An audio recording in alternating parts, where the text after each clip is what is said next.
Hello students.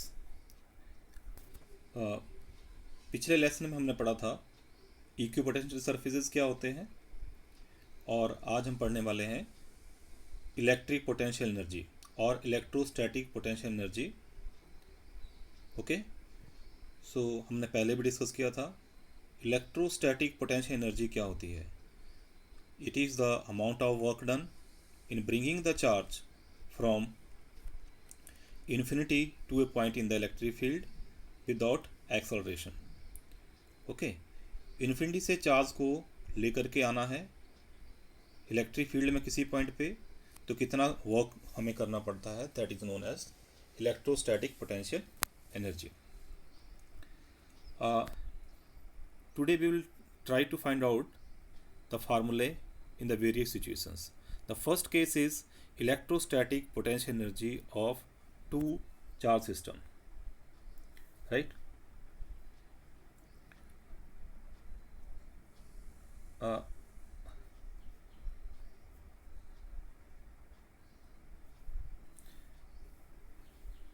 Okay, suppose एक charge हमारे पास पॉइंट ए पे है Q1, okay, and it is at rest.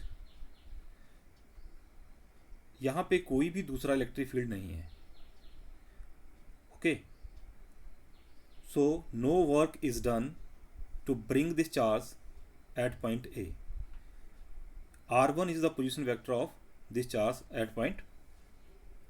at this point A। क्योंकि यहाँ पे कोई भी दूसरा चार्ज प्रेजेंट नहीं था, इसलिए वर्क डन 0 होगा फर्स्ट चार्ज को लाने के लिए, जिसका पोजीशन वेक्टर R1 है। अब इस चार्ज के कारण इलेक्ट्रिक फील्ड होगा। Suppose there is some point B in the electric field of charge plus Q1 है। इसके कारण यहाँ पे एक पॉइंट लिया हमने जो इलेक्ट्रिक फील्ड में है। Now we want to bring the charge Q2 from infinity to point B at a distance R2। Infinity से चार्ज Q2 को लेके आना है। कहाँ पे लेके आना है? पॉइंट B पे। और पॉइंट B पे इलेक्ट्रिक फील्ड किसके कारण है? चार्ज Q1 के कारण इलेक्ट्रिक फील्ड है। तो हमें काम करना पड़ेगा, we will have to do work. क्यों? बिकॉज इलेक्ट्रिक फील्ड है यहाँ पे, so there will be a force of repulsion, plus charge Q2 is being brought from infinity to this point, so we will have to do the work against this electrostatic force. Okay, so at this point B, what is the electric potential due to charge Q1? This will be given by V1 is equal to Q1 divided by 4 pi epsilon naught R1 2. So this is the formula of potential. इस charge के कारण point B पर जो potential है वो V1 है, और V1 potential के कारण वर्क डन हमें करना पड़ेगा चार्ज Q2 को B पे लाने के लिए। तो work done will be equal to charge into potential. तो चार्ज Q2 लेके आना है, और पोटेंशियल चार्ज Q1 के कारण पोटेंशियल है आपके पास V1। So this will be charge into potential, that is Q2 into V1। V1 की वैल्यू हमारे पास है Q1 divide by 4 pi epsilon not R12 multiplied by Q2 will give you the work done in bringing the second charge. तो ये है 2 point system, जिसमें two charges के कारण कितना आपके पास वर्क डन हो रहा है। So this work done is stored in the form of potential energy. Okay, so total potential energy will be equal to sum of this 2 work dones. तो दोनों वर्क डन को प्लस कर दीजिए। So you will be equal to, potential energy will be equal to, first charge को लाने के लिए work done 0 था, सेकेंड चार्ज को लाने के लिए वर्क डन आपके पास ये आ गया। दोनों को प्लस करेंगे, you will get this formula, that is potential energy due to 2 charges will be equal to 1 by 4 pi epsilon naught Q1 into Q2 divided by R12. R12 is the distance between the two charges. Okay, and in terms of position vector की form में लिखना हो, then it will be 1 by 4 pi epsilon naught Q1 Q2 divided by R12 can be written as vector R2 minus vector R1 mod. अगर इस form में हम लिखना चाहते हैं, otherwise this formula is sufficient. Okay, next, अगर ज़्यादा charges होते हैं तो क्या होगा? Suppose you are having now 3 charges, 3 point charges are there, Q1, Q2 and Q3. Okay, position vectors are R1, R2 and R3. So distances will be R12, R23 and R13. Now 3 charges के कारण कैसे find out करेंगे? Method will remain the same. जो method हमने adopt किया वही method इसमें भी लगाएंगे। अलग अलग चार्जेस का फाइंड आउट करके सबका वर्क डन हम फाइंड आउट कर लेंगे। तो पहले चार्ज को जब लेके आए थे, या पहला चार्ज जब था, there was no other charge present there, so work done in bringing the first charge was W1 was equal to 0, and work done in bringing the second charge from infinity to the position R2 will be equal to W2 will be equal to again charge into potential. So Q2 charge आ गया और VR2 potential at the position R2, इन दोनों को multiply करते हैं, you will get W2 is equal to 1/4 pi epsilon naught Q1 into Q2 divide by R12। ये 2 points charges के कारण जो वर्क डन है, it is the same. Now suppose another charge is there. अब ये दोनों जो चार्जेस हैं Q1 Q2, थर्ड चार्ज को लेके आना है, तो इन दोनों चार्जेस के कारण Q1 Q2 के कारण इलेक्ट्रिक फील्ड जो डेवलप होगा, जो पोटेंशियल डेवलप होगा, वो कंसीडर करना हमने। ठीक है, तो थर्ड चार्ज को लाने के लिए potential will be taken the potential due to these 2 charges.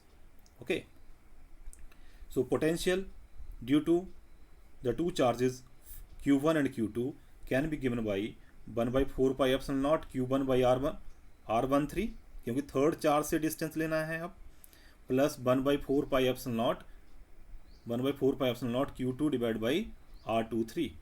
अब इन दोनों को प्लस कर दीजिए, and taking 1/4 pi epsilon naught common, you will get this one. So this is the potential due to the 2 charges present over there. Now you are to bring the third charge at position R3 in the presence of this potential. अब जो potential है आपके पास ये वाला है, charge Q3 को लाना है, तो simple again the formula will be what? Charge into potential. Potential तो ये हो गया और चार्ज Q3 हो गया, मींस इस फार्मूले को Q3 से आपने मल्टीप्लाई कर देना है। तो Q3 से मल्टीप्लाई करके आपके पास W3 आ जाएगा। तो W3 that is the work done in bringing the charge Q3 from infinity to position R3 will be charge into potential 1/4 pi epsilon naught। इसको Q3 से मल्टीप्लाई कर दो, इसको भी Q3 से मल्टीप्लाई कर दो, तो आपके पास ये फार्मूला बन जाता है। तो total work done will be equal to total potential energy will be equal to total work done. Total work done कितना आ रहा है? फर्स्ट केस में 0, W2 की वैल्यू ये आ गई एंड W3 की वैल्यू ये आ गई, तीनों को प्लस कर दीजिए, and taking 1/4 pi epsilon naught common, you will get this formula Q1 Q2 by R12 plus Q3 divided by R13 plus Q2 Q3 divided by R23. So this is the formula for 3-point charges, and if you are having the more than 3 charges, 4 charges or n charges, you can proceed like this also. इसको आगे plus करते चलेंगे आप, and you will get the result. Okay.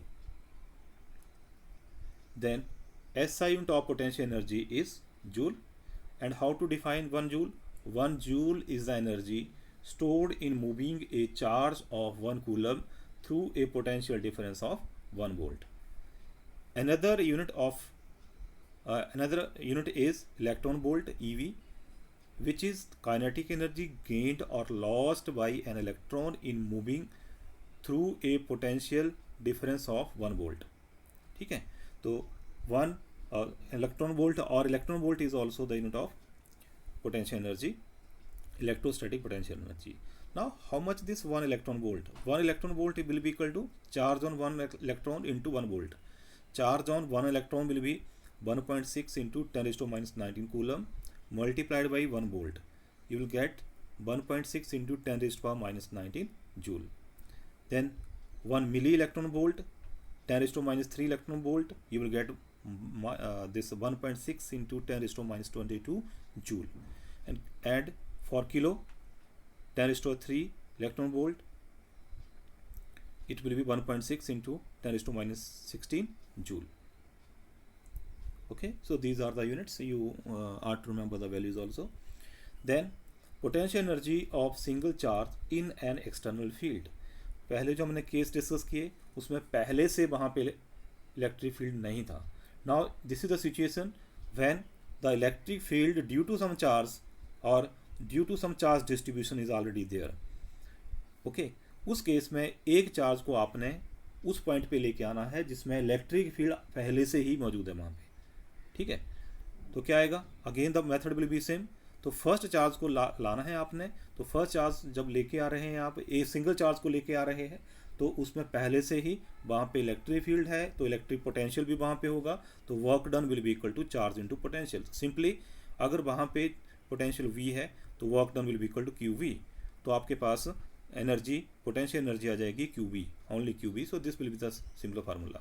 So when the external field is there you will make use of this formula. That is single charge के लिए भी potential energy Q into V होगी, charge into potential होगा.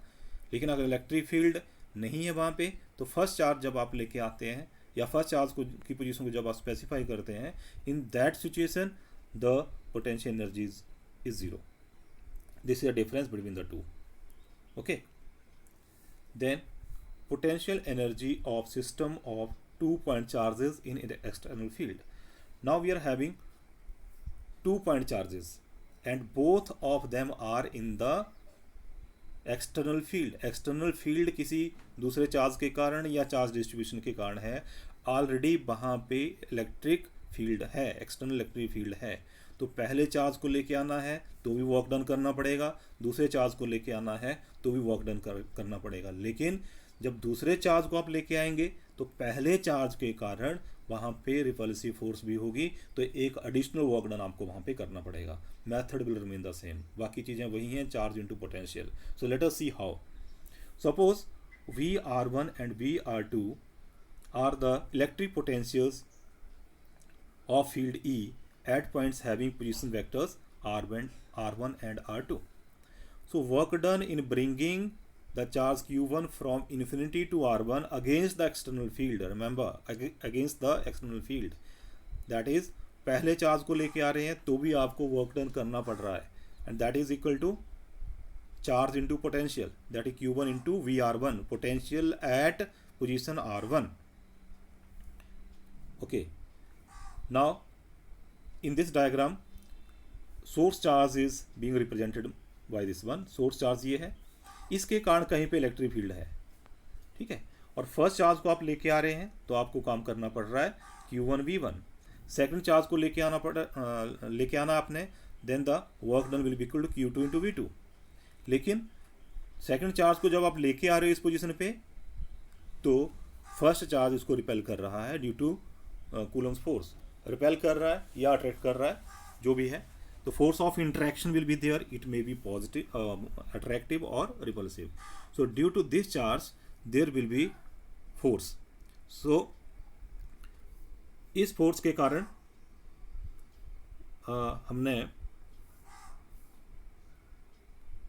इस force के कारण additional work done हमें करना पड़ेगा, which is equal to 1/4 pi epsilon naught Q1 into Q2 divide by R1. तो फार्मूला इन तीनों का कॉम्बिनेशन होगा. तो फार्मूला क्या बनेगा हमारे पास, Q1 V1 plus Q2 V2 plus 1/4 pi epsilon naught Q1 Q2 divide by R. तो इसमें 3 terms will be there. Okay, so 3 terms will be there. First is Q1 V1, second is Q2 V2, and third is 1/4 pi epsilon naught Q1 Q2 by R. So this will be the formula. Okay, let us see how. When you are bringing the second charge Q2 from infinity to the position R2, then the work done will be equal to Q2 into VR2. Okay, then work done on Q2 against the force exerted by Q1. Okay, तो Q1 के कारण जो force लग रही है that is 1/4 pi epsilon naught Q1 Q2 divide by R12. Okay, तो Coulomb's law से ये फोर्स हमने निकालनी है. Then the total potential energy will be equal to the total work done in assembling the two charges. Total potential energy कितनी आएगी, the total work done in this situation. तो total work done कितना आ गया हमारे पास, Q1 V1 plus Q2 V2 plus 1/4 pi epsilon naught Q1 Q2 divide by R12. So this is the potential energy of the 2 point charges in the external electric field. Okay, so ये difference को समझना है आपने, कब कौन सा formula लगेगा. So many numericals are there which are based on this concept. Okay, so you will try these also. I am also going to give you assignment. So let us rewind once again what we have studied. First is, in the first situation we had electric potential energy of two charges system. First charge जो था वो ए position पे था और यहाँ पे electric field नहीं है. उस सिचुएशन में जब सेकंड चार्ज को लेकर के आना है बी पोजीशन पे, तब किस तरह से हमने फाइंड आउट करना है electrostatic potential energy. In that situation the work done in bringing this charge Q1 at this point A is 0, but the work done in bringing this charge Q2 will be there, that is equal to charge into potential. Okay, so ये method लगाना हमने. Then for the electrostatic potential energy for the system of 3 charges के लिए हमने method वही adopt करना है. पहले चार्ज के लिए वर्क डन 0, दूसरे चार्ज के लिए पहले का हमने पोटेंशियल लेना है. ठीक है, तो W1 will be equal to 0, W2 will be equal to Q2 into V2, and that is VR2. Okay, and similarly W3 जब आपने लेना है तो potential due to the first two charges you will consider. Okay, and you will add all these and you will get the total potential energy of the 3. Then you have the units, SI units. Then potential energy of single charge in an external field. इसको differentiate करना सीखिए. यहाँ पे external field पहले है तो work done will be equal to Q into V, तो energy will be equal to QV. Okay, and it is the case of potential energy of system of 2 point charges in external field. External field is already there and you are to assemble the 2 point charges in that external field. For that, the first charge, in order to take the first charge, bring the first charge, you will have to do the work Q1 into potential. Similarly, for the second one also you are to do the work, but there will be force of interaction due to the first charge. जो पहले से charge आपने electric field में लेके आए हो उसके कारण वहाँ पे फोर्स लग रही है और उस फोर्स को भी आपने कंसिडर करना है. तो in this you will have the 3 terms and the formula will be this one. Okay, thank you very much.